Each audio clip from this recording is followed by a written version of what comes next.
Right, so that wee spot there is going to do me great for today's video. If I had dishes I could wash them, clothes I could wash them. Never hand washed clothes before. Barbecue, as I said, this wee place to look after it fantastically. I mean, the grills are shining. Fantastic. Right, so down here. Now, this video, I don't know how I'm going to get everything fitted into sort of 10-15 minutes. This is the video I said I was going to do about my future. My plans have been evolving. The longer I've been away, the more I'm getting to learn what I want, or what I want to do. And they've changed quite substantially. So let me start by saying I'm really having a fantastic time. I love the motorhome. I love the travelling. I love everything. But I have realised that I cannot do this for a long period of time. I'm going to get bored. And I'm not bored yet. I've had wee bored moments, but you do in normal life anyway. But I know that once I get to maybe towards the end of this year, I can't imagine I'll want to go into another winter and summer next year doing exactly the same. Now, I'm not saying that I'm not going to do anything. So, the reason why this is hard to get all into a few moments, because if I just tell you my plans what they are now, it won't make sense if I don't tell you a very quick brief history of how I got to this point. So all my life I've talked about wanting to retire early, wanting to travel, wanting to do things. Now, I'm single, I've never been married.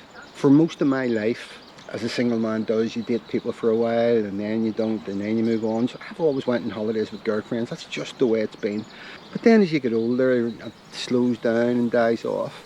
And I suddenly found myself in a position, I think it would have been about 9-10 years ago, where I was busting to go on holiday. I wasn't dating anybody and I didn't know what to do, and I thought, I'm pretty good on my own. I like living on my own and no problems with my own company. So I decided I would book a week on my own in Spain, and I went, and it was a disaster. Oh, it was terrible. You know, Spain isn't somewhere to go on your own. I was the only person in the whole of Spain on their own, as far as I could see, and had people saying to me, you know, eating dinner, and man and woman in the next table, sort of, you on your own, love. And I understood it, they were right. So I didn't enjoy that. I couldn't wait to get home.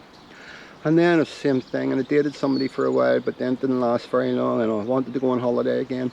And I thought, right, we'll try something more adventurous. And I went to Las Vegas, and I'd been in Las Vegas once before. It was certainly better. I went for 10 days, but really looking forward to getting home by the end, of sort of walking around the big fancy hotels and nothing much to do. So going on holiday on your own can be very difficult. So I'm a driving instructor, and you're always chatting to people, and I was chatting to this fellow one day, a young fellow in his 30s, and having this conversation, and he says, have you tried Thailand? And I said, no, hadn't really thought of it. My parents had been there. And he says, my dad goes, and he told me all about it. And then I even told him, I started to look at videos and whatever, and I thought, I'll have a go. And I booked Thailand. Now, I'm going through this really quickly. So I arrived in Thailand, not knowing what to expect.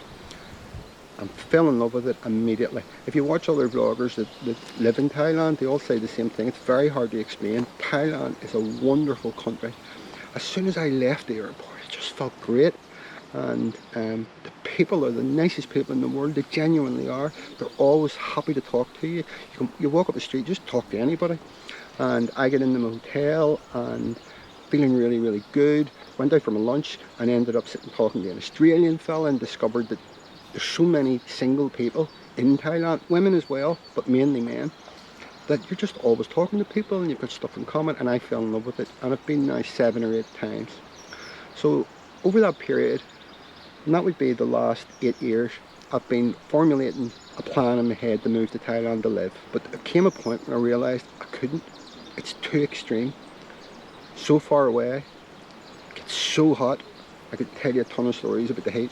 It gets extremely hot. And then my mind changed a bit. I thought, well, where else could you retire to that isn't expensive? Because it boils down to money, you know, I'm not rich. And I started to look at Turkey. And I went to Turkey for a holiday, and Turkey was lovely, but just didn't fancy living there. And I went to Spain a lot on my holiday, so then I started to look at Spain, and actually there's really good deals to be had in Spain if you're willing to go inland, the Gulf resorts and things like that, and buy an apartment. So up to about 2 years ago, in my head, I had then decided I was going to, as soon as I was in the position to do it, sell up, buy an apartment in Spain and move out there. Now, just before COVID as it was just starting off, I had a trip to Thailand. And I was lucky coming back. Oh, it's a long story, but I got back the day before it all closed. You couldn't have got back, which I don't know if that's a good thing or a bad thing. It might have been a good thing to get stuck there. But while I was in Thailand, I had an accident. A stupid accident. I was at a pool and I slipped, and where I fell there was a raised wall, and my hands went on it and slipped as well, and the corner of the wall dug in underneath my ribs, which straight into the water, and very sore, and you know, you winded yourself, and it's, oh my god. And within about half an hour I had lifted, it was just a bit sore, and that was okay. But later that evening I started to get sore. To cut a long story short, ended up in an ambulance in a really old inland hospital. I had insurance, and AXA messed about that much that the hospital moved me on to another hospital. So I was in this really dull, very warm, no air conditioning hospital, not knowing that I was so badly injured. But something happened that brought me for a scan, and then I was rushed to the theatre, and I had burst my appendix and burst my gallbladder. Whenever it was the sorest thing I've ever went through. I was on my own. They were giving me really strong drugs, and I was hallucinating. It was just an awful time.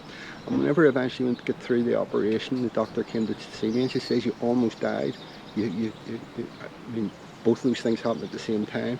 Would kill most people." So I was in the hospital there for about another week in this extreme heat, and when they let me out, I don't know what happened. You know, you can let bad things in life that happen to you destroy you.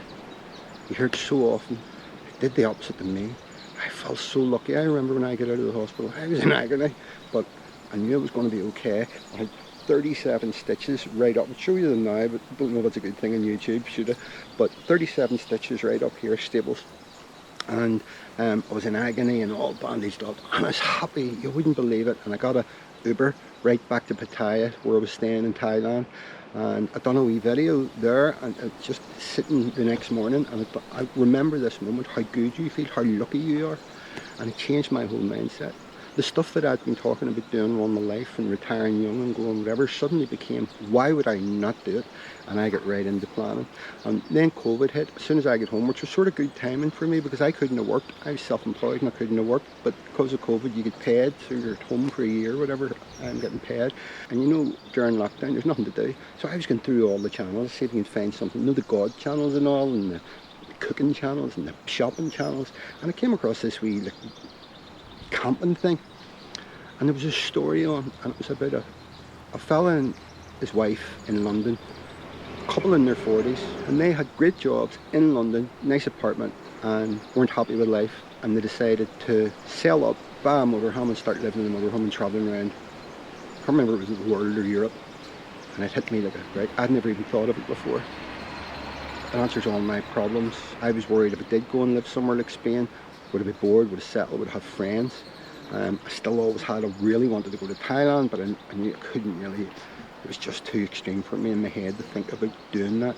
And there's problems with the dogs and stuff with going to Thailand. Not big problems, but far more complicated than going to Europe. So anyway, I think I'm whispering a wee bit because I don't want everyone to think I'm crazy, although they can probably all hear me. I'm on a bench at this campsite. So I then thought, motorhome, fantastic idea. I started looking at motorhomes, became a fanatic, and I've spent the whole of the lockdown planning this and finding a way to be able to do it, and that involved selling my home and have a bit of a pension and a few other things. And I don't have a terrible lot of money, but I've figured out a way of being able to do this. And looked at small vans, big vans, looked at where I'm going to go, what I'm going to do, found everything out and decided I'm going for it. Didn't tell, and I told my best friend Michelle and a couple of other people. I didn't tell my family or anything. I wanted to have it all done, all ready to go. And coming up to Christmas last year, I told my dad and my sister and said, this is what I'm doing, I'm going. Went to England, bought my camper, loved the camper, and set off. So that's the story up to date. I think, I hope I didn't, I probably missed stuff there, but anyway. So that's how I got to eventually having the courage to go up and do it. The accident changed me as a person. It made me realise how short life is, and that we stop ourselves for doing things because they seem too crazy, or that's what other people do. I completely changed. It's like, oh my God, just go and do it. and be happy. Do everything that makes you happy. My life was boring. I've used the word boring a lot today. My life was boring. I didn't know it was boring. You know, I went to work, done 6 or 7 driving lessons, came home, went to the shop, bought some food, in the house, watched TV all night, and circle, and you know, you weren't really doing anything, and it's just on and on and on. So then I set off on this trip. Now I'm going to do a video about this trip, about the real pros and cons of how I went about things. But I'm not going to talk about it now. But part of that video is going to be about the van. As I said, I love the van, but too big for me. Too big for all sorts of reasons. One of the main ones, is you can't stealth camp. I've realised now that there's been so many times to be able to just drive over to the side of the road and park up, close the curtains, go to sleep, would be fantastic. But in the van you're so conspicuous, you know, and you don't know who's around. I'm in cities all over Europe, you just don't know who's around. I haven't had anything happen, but I have been worried about that, depending on where I was. That's why the main reason why I'm in campsites most of the time. So it's too conspicuous. It's also loads of room in it that I don't use. Then driving, you've seen some of the videos, the streets in Italy and Greece and various different places, they're so tight, and it's stopped me now. And in those last few videos I've talked about the lovely hilltop towns. I love those, but I've stopped going up into them because the van is too big. So that's one thing. Single biggest reason for my plans evolving and changing, as well as now I understand that I can allow them to evolve. I know it'll be the right thing for me to do, but the biggest single thing is being on my own. And I'm a very happy, content person in the run. I'm really annoying, you know. If I'm dating somebody for too long, it's like, but this is a different type of being on your own. It's every day. No one I'm talking to myself. I think I am actually driving up the road talking to myself now, out loud, and singing because I love my music. But long term, that's not going to be any good. You know, you do need people to interact with, who you're going to be able to interact with again maybe next week or the week after or whatever, rather than fleeting hello, how are you. I haven't had a conversation in months. I really haven't. One English fella I met, his van had broken down and I helped him, but that's it. So talking to my dogs a lot. I think they think I'm crazy. Well, they've always thought I was crazy, maybe. But yeah, so that's difficult.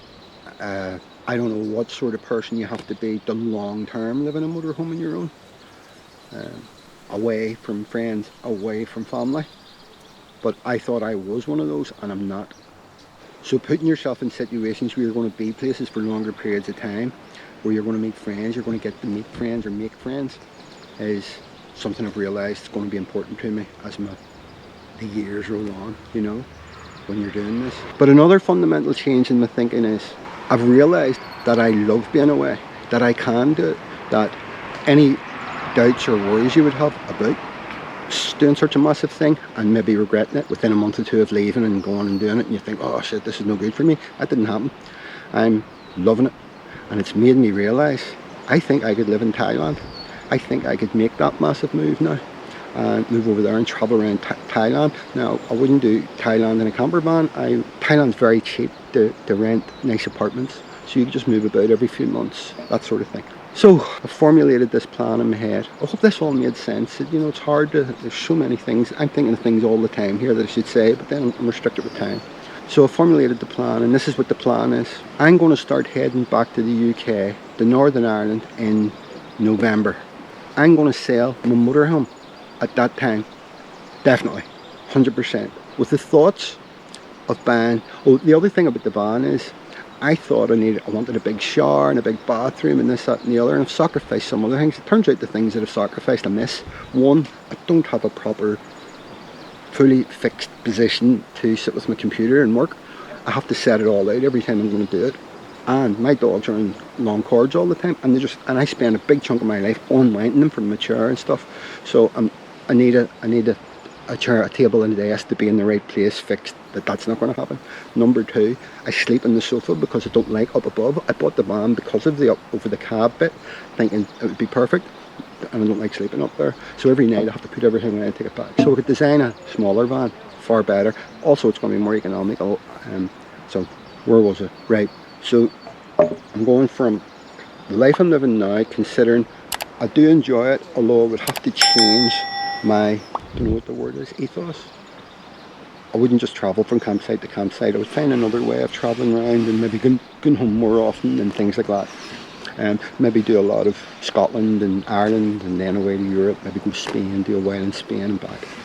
But as I said, Thailand has come back into my head and I think I could live there. So what I'm going to do, when I sell my van, before I buy a van to convert, I'm going to go to Thailand for a couple of weeks, and I've already planned it. I'm going to go in November for just over 2 weeks, and I'm going to go to 4 places. Usually when I go, I just go to one place and stay there, but I'm going to go to 4. They're all planned, flights planned, everything else. And I'm going to fly into Bangkok. I'm then going to fly from Bangkok down to the island Koh Samui and spend time there. I think I'm going to love Koh Samui. I mean, I'm Thailand mad, you know, and I've never been to Koh Samui, but I know a lot about it. I know a lot of people have been there and I think I'm going to love it, and it's quite a reasonable place to live financially.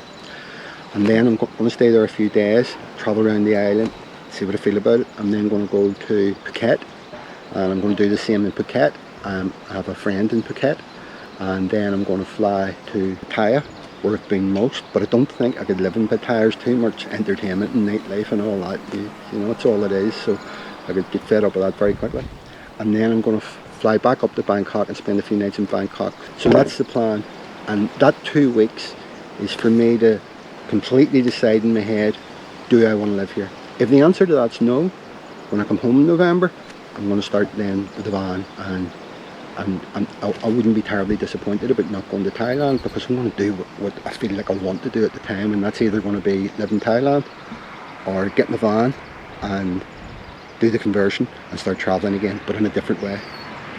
So I haven't had any massive changes in my overall aspirations. It's just now I can refine them. Now I can either keep doing the motorhome, the camper van life, but change it, or do what I've always wanted to do, the big one. The big one's living in Thailand, you know. And I'm going to give it a go this for a couple of weeks to see how I feel about it, you know. So now you know what my thinking is, and they're definite plans. It's just that the definite plans are I will either end up doing that or either end up doing that, but I won't completely end up doing this, although I'm loving this. I'm walking through olive groves as opposed to doing driving lessons at home, you know. Anyway, so I'm going to sign off there. Okay, hope you enjoyed the video. If you did, if you want to see more, hit the subscribe, hit the wee bell. But until next time, bye for now.